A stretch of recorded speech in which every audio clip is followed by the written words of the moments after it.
Good day. Welcome to Mayor King's TV News. I am Matu Okwamintorishe, and here are the headlines.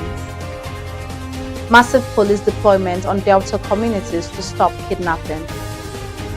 Delta government approves 6.7 billion Ubec fund. Delta Central APC adopts Tinubu and Oboyewori for 2027. Tinubu to confer national honors on federal lawmakers on June 12. Mike Ejaga buried within 24 hours in line with his wish. Federal government partners Australian varsity to train mining professionals. Trump travel ban barring citizens from 12 countries commences. Osimhen rejects contract offer from Eli. Now the news in details.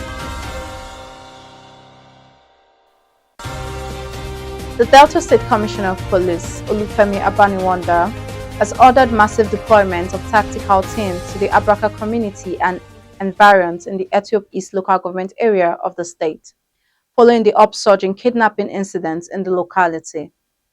The police boss declared that no stone will be left unturned in the efforts to ensure the safety of lives and properties in the various communities across the state.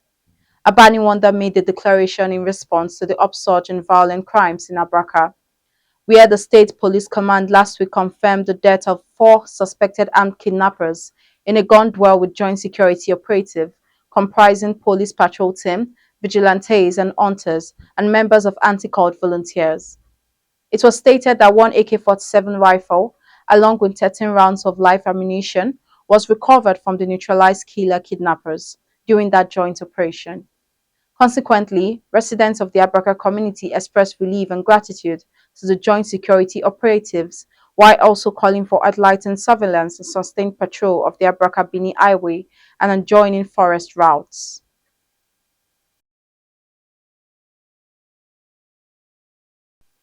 The Delta State government has approved the sum of 6.7 billion naira as the state's counterpart funding to assess the Universal Basic Education Commission grants for the educational development. This was disclosed on Saturday in Asaba, the Delta State's capital, by the Commissioner for Works, Rural Road and Public Information, Mr. Charles Aniagwu. Meanwhile, it was earlier reports of the increasing dilapidation in structures in most of the primary and secondary schools in the state, including Ezechima Grammar School Obyo in Aniocha North local government area of Delta State.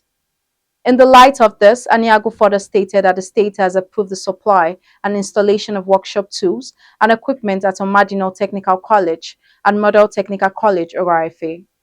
Also approved is the construction of administrative blocks, hostels, dining and kitchen, mechanical welding workshops at the Model Technical College, Akugbene, and the review of the contract sum of the new Model Technical College, Uri.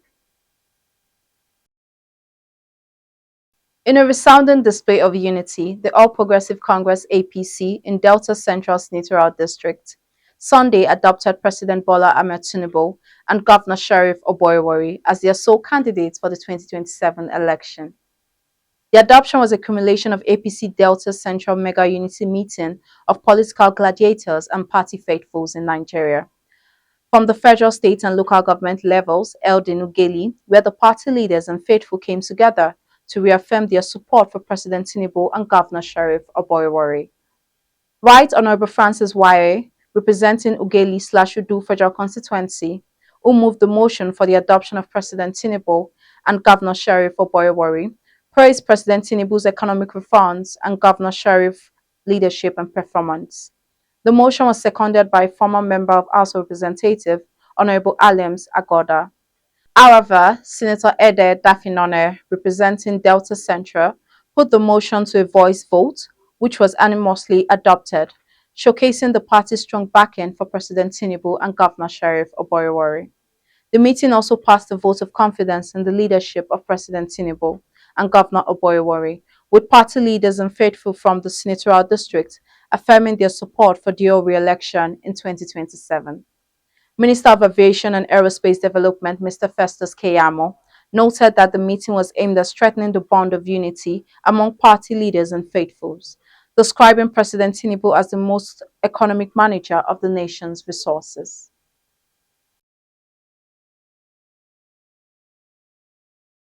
President Bola Ahmed Tinubu will on June 12th confer national honors on selected legislators in commemoration of the Democracy Day.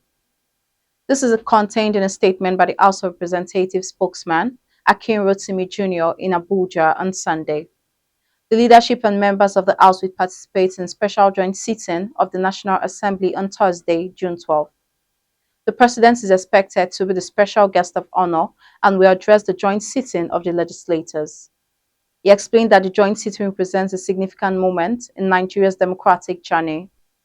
The lawmaker says it underscores the pivotal role of National Assembly in safeguarding democratic values and fostering accountability, advancing national development over the past 26 years of civil rule. He urged Nigerians to embrace the spirit of Democracy Day as a time for reflection, renewed patriotism, and commitment to building a more inclusive, prosperous, and united nation. Now on the entertainment news. The eldest son of the late highlife musician Emmanuel Ejaga was disclosed that the family buried highlife legend Mike Ejaga within 24 hours after his death to keep his wish. Emmanuel disclosed this in a telephone interview with the news agency of Nigeria on Sunday in Enugu. He said his father made a wish and warned them not to embalm him after his death, which they have fulfilled. Nan reports that the highlife legend was laid to rest in his country home at Umaga Umeziowa in Eziago Council area of Enugu State on Saturday, 24 hours after his death on Friday night at the age of 95. Now on the business news. The Minister of Solid Minerals Development, Dr. Dele Alake, has launched a capacity enhancement program for the first batch of Nigerian mining professionals at Monash University, Australia. The initiative is a key outcome of the Nigerian-Australia collaboration with the support of the Commonwealth Government aimed at addressing skill gaps in the mining sector and deepening bilateral ties between Nigeria and Australia.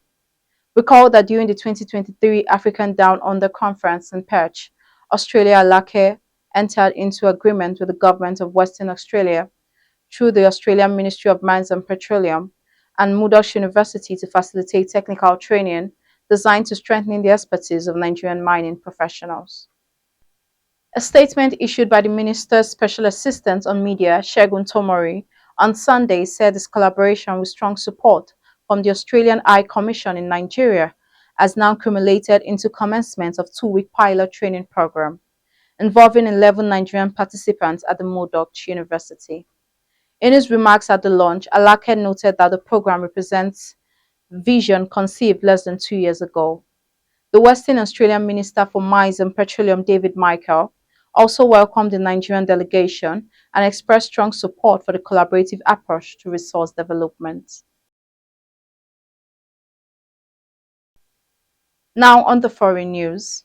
President Donald Trump's sweeping new travel ban, which bars citizens of 12 countries from entering the United States, came into effect at 5 British time. The order, which Trump signed last week, restricts the nationals of Afghanistan, Myanmar, Chad, Congo-Brazil, Equatorial Guinea, Eritrea, Haiti, Iran, Libya, Somalia, Sudan, and Yemen from entering the US. Nationals from a further 7 countries, Burundi, Cuba, Sierra Leone, Togo, Venezuela, will face partial travel restrictions. The US president said the list could be reversed if material improvements were made, while other countries could be added as threats emerge around the world. However, it is the second time Trump has ordered a ban travel from certain countries. It signified a similar order in 2017 during the first term in office. The White House stated that these restrictions would protect Americans from dangerous foreign actors. Now on the sports news. Victor Osimhen has rejected a mouth-watering contract from Saudi Pro League side Al Hilal. Al Hilal had already sealed a deal with Napoli after agreeing to trigger the forward's €75 million release clause. The Blue Waves were hoping to sign the Nigerian international in time for the FIFA Club World Cup. Osimhen's rejection of Al Hilal's offer is considered definitive. The Blue Waves were hoping to sign the Nigerian international in time for the FIFA Cup. The former Lille player has expressed a desire to continue playing in Europe, The 26-year-old spent the 2024/2025 season on loan at Turkish Super League champions Galatasaray. The striker came up with a tally of 37 goals from 41 appearances across all competitions for the Yellow and Reds. However, Okan Buruk are also desperate to sign him on a permanent transfer. Now a recap on our headlines. Massive police deployment on Delta communities to stop kidnapping. Delta government approves 6.7 billion naira Ubec fund. Delta Central APC adopts Tinubu and Oboyewori for 2027. Tinubu to confer national honors on federal lawmakers on June 12. Mike Ejega buried within 24 hours in line with his wish. Federal government partners Australian varsity to train mining professionals. Trump travel ban barring citizens from 12 countries commences. Osimhen rejects contract offer from Eli. That's the news as detailed by Timiola Emanuela. I am Matu Okwamitorishe. Thanks for watching.